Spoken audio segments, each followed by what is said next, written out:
जितना भी ये पाखंडी बाबा हैं इस देश में, इनका खात्मा होना चाहिए। इनके ऊपर सख्त से सख्त कार्रवाई। अगर बाबा इतना चमत्कारी था तो क्यों नहीं रोका इन चीज़ों को? क्या बाबा को पता नहीं था चमत्कार से पहले कि भाई मेरे इसमें भगदड़ भी मच सकती है, मेरे यहाँ पे 125 लोग भी मर सकते हैं? ये स्पेशल कमरे बनाते हैं ये लोग। मैं आपके चैनल पे कह नहीं सकता ऐसे ऐसे, मतलब वहाँ सिर्फ महिलाओं की एंट्रियाँ होती हैं। बिस्किट में 20 होता है। जो बाबा अपना खुद उसे भविष्य नहीं पता, वो लोगों का भविष्य बता रहा है। उन्होंने आधा एप्पल खा के उसके हाथ में थमा दिया, उसने एप्पल का ब्रांड बना दिया। अरे भैया कौन सा जॉब चीफ, कब वो वहाँ पे गया, कब वो नीम करोली बाबा से मिला, कोई जानता नहीं। ऐसे फ्रॉडी और ढोंगी बाबा जो होते हैं ये हमारे देश की बहुत बड़ी कमजोरी है। सलाम आदाब, मैं हूँ सारा खान और आप देख रहे हैं मिल्लत टाइम्स। हाल ही में हाथरस में एक रिलीजियस गैदरिंग में भगदड़ की वजह से 121 लोगों की जानें गई हैं। इसके पीछे जिम्मेदार कौन है, आइए पब्लिक की राय इसमें जानते हैं। सर, अभी जो हाथरस में मामला हुआ है जिसमें 121 लोगों की मौत हुई है, तो उसमें आपको क्या लगता है कि कौन इसके पीछे जिम्मेदार होना चाहिए? खुल के कहता हूँ, सबसे पहले जनता। साफ बिल्कुल, सबसे पहले जनता को क्या इतनी आफत पड़ी हुई है कि ऐसी भीड़ भाड़ वाली जगहों पे जा रही है जनता? किस चमत्कार की आशा में जा रही है? कैसे ढोंगी बाबाओं को फॉलो कर रही है जनता? सबसे पहले गलती जनता की। ये वही ढोंगी बाबा है जिसके ऊपर सन 2000 में मुकदमा दर्ज हुआ था। इसने एक लड़की को जिंदा करने की कोशिश करी थी कि मैं इस लड़की को जिंदा कर दूंगा। पूरे आगरा में इसने हंगामा मचा दिया, सड़कें जाम करा दी थी। लड़की की लाश आ गई और उसके बाद मंत्र तंत्र फूकता रहा और उसके बाद ना वो जिंदा हुई ना कुछ हुआ। और उसके बाद इसके ऊपर मुकदमा दर्ज हुआ था, जेल काट के आया था, लेकिन उसी को आज जनता ने सिर माथे बैठा लिया। तो सबसे पहली गलती जनता की है। अब उसके बाद आता है नंबर प्रशासन का। दूसरी गलती प्रशासन की। जब प्रशासन देख रहा है कि वहाँ पे इतनी भीड़ जुट चुकी है तो प्रशासन को उसी हिसाब से इंतजाम करने चाहिए, उसी हिसाब से सड़कों के ध्यान रखना चाहिए, एम्बुलेंस की व्यवस्था करनी चाहिए। जब आप परमिशन दे रहे हो तो प्रशासन को देखना भी पड़ेगा कि कोई इस तरह की कोई वारदात ना हो जाए। और ये कोई पहली वारदात तो है नहीं हमारे देश में, इस तरह की सैकड़ों वारदातें पहले भी हो चुकी हैं। कहीं भगदड़ मची है, कहीं कुछ हुआ है, कभी जगन्नाथपुरी की रथ यात्रा में भगदड़ मची है, कहीं और इस तरह से वैष्णो देवी में भगदड़ मची थी, कटरा में हो जा रहा है लगातार जी। तो इस तरह की प्रशासन का दायित्व बनता है कि जब देख लिया उन्होंने कि वहाँ पे इतनी भीड़ है तो उस पर ध्यान रखें। आसपास के हॉस्पिटल्स हैं उनको अलर्ट पे रखें। मैक्सिमम लोगों की तो मृत्यु इसी वजह से होगी, ना उन्हें ऑक्सीजन मिली ना उन्हें इलाज मिला। सबसे नज़दीकी हॉस्पिटल में जो गए थे वहाँ पे एक डॉक्टर मौजूद था, वो भी सीट पे नहीं था, उसी में जाके ढेर लगता रहा लाशों का और वहाँ पे कोई इलाज नहीं मिला। अब नंबर आता है तीसरा आयोजकों का। उसके बाद आयोजकों की गलती, जब उन्हें दिख गया था कि इतनी भीड़ जुटने वाली है तो उसी हिसाब से उन्होंने एंट्री और एग्जिट के प्लान बनाने चाहिए थे। हवा की व्यवस्था होनी चाहिए थी। उमस का मौसम है, लगातार उमस में सांस लेना बहुत मुश्किल पड़ जाता है। तो ये सब चीज़ें, टेंट खुले रखने चाहिए थे, हवा की व्यवस्था, आने जाने की व्यवस्था, पीने के पानी की व्यवस्था, इन सब चीज़ों पर ध्यान रखना चाहिए था। तो तीनों की मिलीजुली गलती है जी, सीधी सी बात। अभी सरकार ने इस पे बाबा के अगेंस्ट FIR भी दर्ज नहीं करवाई है, तो उस पर आपका क्या कहना है? देखिए, सरकार ने FIR नहीं दर्ज कराई है तो सरकार जिस तरह लगातार काम करती थी यूपी के अंदर, जो बाबा अपना डंका बजवाते थे कि अपराध खत्म कर दिया, आज वो कहीं ना कहीं ऐसा क्या दिक्कत आ रही है आज उत्तर प्रदेश के अंदर बाबा की सरकार पे कि वो एक दूसरे बाबा के ऊपर FIR नहीं करा रहे हैं, वो उनके ऊपर केस फाइनल नहीं कर रहे हैं। क्योंकि लगातार अब क्या हो रहा है मैडम, देखिए, उस बाबा को बचाने का काम हो रहा है। जो वहाँ पर सेवा दल के लोग थे, अब उनके ऊपर सारा ठिकरा फोड़ा जा रहा है कि वहाँ सेवा दल वालों की कमी थी, उन लोगों ने ध्यान नहीं दिया। जब प्रशासन 80,000 लोगों की अनुमति देता है तो वहाँ 150-2 लाख आदमी कहाँ से आ जाते हैं? इस देश के अंदर महिला जिस तरीके से लगातार उनकी परसेंटेज बढ़ रही है अंधभक्ति को लेकर, अंधविश्वास को लेकर, तो हम ये चाहते हैं कि ये अंधविश्वास खत्म होना चाहिए। जितना भी ये पाखंडी बाबा हैं इस देश में, इनका खात्मा होना चाहिए। इनके ऊपर सख्त से सख्त कार्रवाई होनी चाहिए।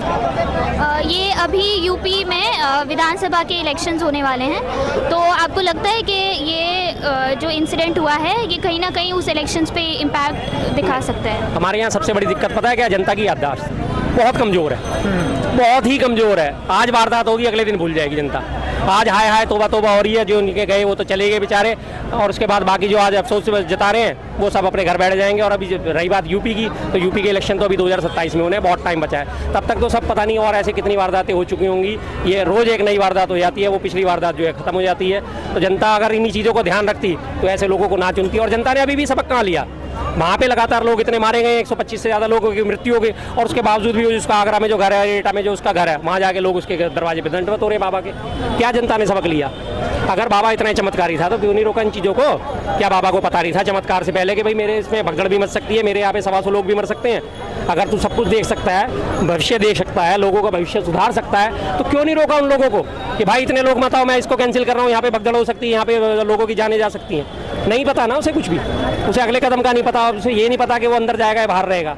अभी तो फिलहाल वो हकीकत में वो छुपा बैठा है, उसे यही नहीं पता कि अंदर जाएगा बाहर रहेगा, अभी तो वही अपने बारे में नहीं जानता।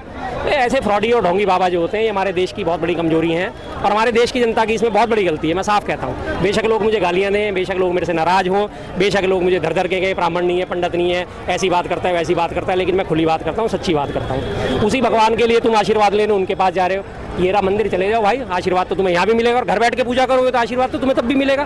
भगवान क्या भेदभाव करते हैं कि नहीं मेरे मंदिर में आएगा तभी मैं तुझे आशीर्वाद दूंगा, घर में बैठा रहेगा तो मैं तेरी ध्यान नहीं रखूंगा। हमारे घर में कोई बीमार होता है, हॉस्पिटल में कितने लोग रुकते हैं, एक या दो उसके साथ, बाकी लोग घर में बैठ के प्रेयर कर रहे होते हैं ना कि भाई हमारा बच्चा ठीक हो जाए, हमारे पापा ठीक हो जाए, हमारी माता ठीक हो जाए, होते हैं ना, भगवान उनकी सुनता है ना उस टाइम भी। फिर तो ये चीज़ें लोगों को ध्यान में रखनी चाहिए। भगवान को तो आप जहाँ पूज लोगे भगवान वहीं खुश है। मन चंगा तो कठौती में गंगा। स्वामी रैदास थे, पेशे से वो मोची थे, चमड़ा काटते थे, उसी चमड़ा काटने के औजारों को उसमें रखते थे, गंगा जल में डुबो के रखते थे, कभी गंगा पवित्र नहीं हुई। गंगा हमेशा पवित्र रही और वो हमेशा ये कहते थे, लोग उनसे कहते थे अरे ये गंगा जाके नहा लो, गंगा धो जाके उसमें स्नान कर लो, कि नहीं नहीं मेरा मन चंगा है तो मेरी कठौती में गंगा है, बात खत्म। और सवाल जिस तरह आज राहुल गांधी जी संसद के अंदर कर रहे हैं, तरस जाते हैं, फिर आपका आसाम निकल गए वहाँ से, वो कई दौरे पर हैं, वो जो मजलूम है, कभी मजदूरों से मिलते हैं, कभी कूली से मिलते हैं। तो यही इसी की एक दिलचस्पी है कि उन्होंने जो भारत जोड़ो का एक मुहिम चलाई थी, आज भारत जुड़ता जा रहा है और भारत के अंदर जो लोग ईमानदार हैं, जो लोग धर्मनिरपेक्ष के साथ चलना चाहते हैं, जो कट्टरता को नहीं है, लगातार वहाँ 125 लोगों का मरना, उसके बाद सरकार द्वारा स्वास्थ्य लेवल ठप होना और किसी तरह का मुआवजा ना मिलना, ये साबित होता है कि इसके अंदर सरकार की भी नाकामी रही है। यूपी के अंदर लगातार हम देखते थे यूपी के अंदर बाबा का बुलडोजर चलेगा, क्राइम पर रोक होगी, अपराध खत्म हो जाएगा, चलिए ठीक है, लेकिन मैं ये देखना चाहता हूँ कि अभी तक वो बुलडोजर जो बाबा का था वो दूसरे बाबा के घर तक क्यों नहीं पहुँचा? क्या उस बुलडोजर के अंदर डीजल खत्म हो चुका है या बाबा सिर्फ एक ही विशेष धर्म के खिलाफ इस बुलडोजर को योग करते हैं? अगर बाबा ऐसी राजनीति कर रहे हैं तो ये गलत राजनीति है। आपने जो बताया, अब देखिए सुनिए, अब ऐसे हमारे देश के अंदर अंधविश्वासी लोग हो गए हैं कि आदमी अपना ज्ञान ऊपर वाले से लगाता है। अरे जो बाबा अपना खुद उसे भविष्य नहीं पता, वो लोगों का भविष्य बता रहा है, कितने शर्म की बात है। और अगर वो चाहता तो वो जो मौतें हुई हैं वो रोक सकता था। भाई अगर बाबा है, लोग उसके पास अपनी समस्या लेने जा रहे हैं कि भाई आप भगवान के करीब हो, तो भगवान ने भी कहा कि चलो ठीक है, मैं तुम्हें अपने से इतना करीब कर देता हूँ कि तुम सभी मेरे पास आ जाओ। तो इस देश के अंदर अंधविश्वास खत्म होना चाहिए।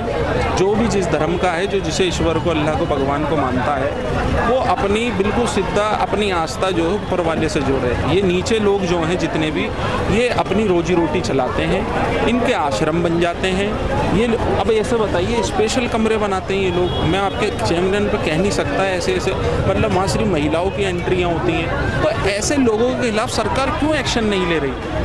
अब आसाराम बापू ले लो, चाहे वो ये एक राम रहीम, ये सभी लोग हमारे पास पहले भी इन लोगों का हमने देखा, इन लोगों ने किस तरह देश को गुमराह करा है और क्या क्या कांड करते हैं ये लोग, क्या कर्म है इनके।